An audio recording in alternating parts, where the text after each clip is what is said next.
خبر شامل کرتے ہیں۔ ڈسٹرکٹ اینڈ سیشن کورٹ اسلام آباد نے توشہ خانہ کیس میں chairman P T I Imran Khan کے ناقابل ضمانت وارنٹ سے متعلق تفصیلی حکم جاری کر دیا۔ ایڈیشنل سیشن جج ظفر اقبال نے وارنٹ گرفتاری کرنے کا تفصیلی حکم نامہ جاری کر دیا۔ تفصیلی حکم میں عدالت کا کہنا ہے کہ عمران خان توشہ خانہ کیس میں متعدد بار عدالتی پیشی پر غیر حاضر رہے۔ وہ آخری سماعت کے عدالتی اوقات کے اندر پیش نہیں ہوئے۔ عدالت کا کہنا ہے کہ عمران خان کی درخواست کے مطابق وہ جوڈیشل کمپلیکس میں پیشی کے باعث کچہری نہیں آ سکتے۔ صاف ظاہر ہو رہا ہے کہ عمران خان عدالتی پیشیوں کو اپنی ترجیحات کے مطابق رکھ رہے ہیں۔ تفصیلی حکم میں عدالت نے کہا ہے کہ توشہ خانہ کیس عمران خان کی ترجیحات میں شامل نہیں، حالانکہ وہ زیر کچہری سے چند منٹوں کی دوری پر تھے۔ عدالت نے تفصیلی حکم میں کہا ہے کہ عمران خان کی درخواست قابل قبول نہیں مسترد کی جاتی ہے، ان کے ناقابل ضمانت وارنٹ گرفتاری جاری کیے جائیں۔ تفصیلی حکم میں عدالت نے یہ بھی کہا کہ عمران خان کو گرفتار کر کے 7 مارچ کو عدالت میں پیش کیا جائے، ان کی 7 مارچ کو عدالتی حاضری یقینی بنائی جائے۔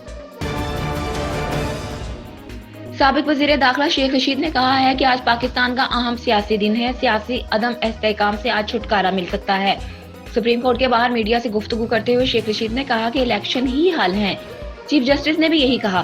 انہوں نے کہا کہ کل جو صحافیوں پر حملہ ہوا اس کی مذمت کرتا ہوں، ہر حکومت صحافیوں سے بنا کر رکھتی ہے، کل جس طرح صحافیوں پر تشدد کیا گیا اس کی مثال نہیں ملتی۔ شیخ رشید کا کہنا تھا کہ IMF نے پرانی شرائط لاگو کر دی ہیں، پیٹرول اگلے مہینے ملے گا ہی نہیں۔ وفاقی وزیر خزانہ اسحاق ڈار نے کہا ہے کہ FBR نے فروری میں 527 ارب 20 کروڑ روپے کے ٹیکس اکٹھے کیے۔ سماجی رابطے کی ویب سائٹ ٹویٹر پر جاری کیے گئے بیان میں اسحاق ڈار نے کہا ہے کہ فروری میں ٹیکس وصولیوں میں 17% اضافہ ریکارڈ کیا گیا۔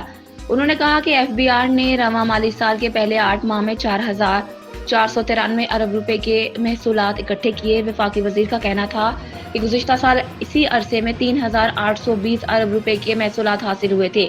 اسحاق ڈار کا کہنا تھا کہ مجموعی طور پر گزشتہ سال کی نسبت ٹیکس وصولی میں 18% اضافہ ریکارڈ ہوا۔ سپریم کورٹ کے فیصلے کے بعد پاکستان تحریک انصاف PTI کے چیئرمین عمران خان نے جیل بھرو تحریک معطل کرنے کا اعلان کر دیا۔